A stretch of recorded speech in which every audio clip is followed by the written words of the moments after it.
Hello everyone, welcome to Dear Z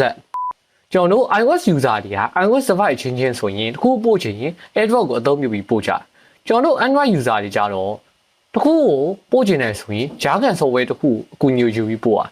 ဒါပေမဲ့အခုနောက်ပိုင်းထွက်တဲ့ Android device တွေမှာတော့အဲ့လိုမျိုးဂျာကန် software အကူအညီမပါဘဲနဲ့ file တွေဓာတ်ပုံတွေကိုပို့လို့ရနေမှာပဲ Okay ဘယ်လိုပို့မလဲဆိုတော့ကြည့်လိုက်အောင်အဲ့တော့ကျွန်တော်တို့အရင်ဆုံးဖုန်းမှာနီးရမိုင် share ဆိုတာပါလာကြည့်မယ်ကျွန်တော် notification bar ကိုကျွန်တော်ဆွဲချမယ်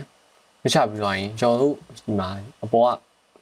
icon လေးတွေမှာနီးရမိုင် share ဆိုတာပါလာကြည့်မယ်ကျွန်တော်မှာနီးရမိုင် share ဆိုတာပါတယ်နီးရမိုင် share ကိုသုံးဖို့အတွက် Wi-Fi Bluetooth location ဖွင့်ရမယ် sharing device မှာလည်းနီးရမိုင် share ပါမှာပါသွားကြည့်ရမယ် Okay sharing device မှာလည်းပါပြီဆိုရင်ကျွန်တော်တို့အဲ့ဒီ device မှာလည်း Wi-Fi Bluetooth location ဖွင့်ပြီးသွားရင်အစ share လို့ရမယ်ကျွန်တော် file manager နဲ့တွားပြီးတော့တခုကျွန်တော် share ပြမယ်ကျွန်တော်တချင်းပုတ် share ပြမယ် Okay ဒီချင်းကိုကျွန်တော် share button နှိပ်မယ်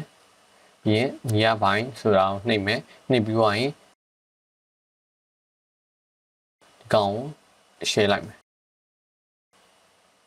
ဆိုရင်ဟိုဘက် device accept လုပ်လိုက်တာနဲ့ Okay စ share နေပါပြီဒီနည်းလမ်းကိုအသုံးပြုပြီးတော့ကြိုက်တဲ့ဓာတ်ပုံတွေဗီဒီယိုတွေသချင်းတွေတခြား file တွေအကုန်လုံးကိုရှင်းနိုင်ပါတယ်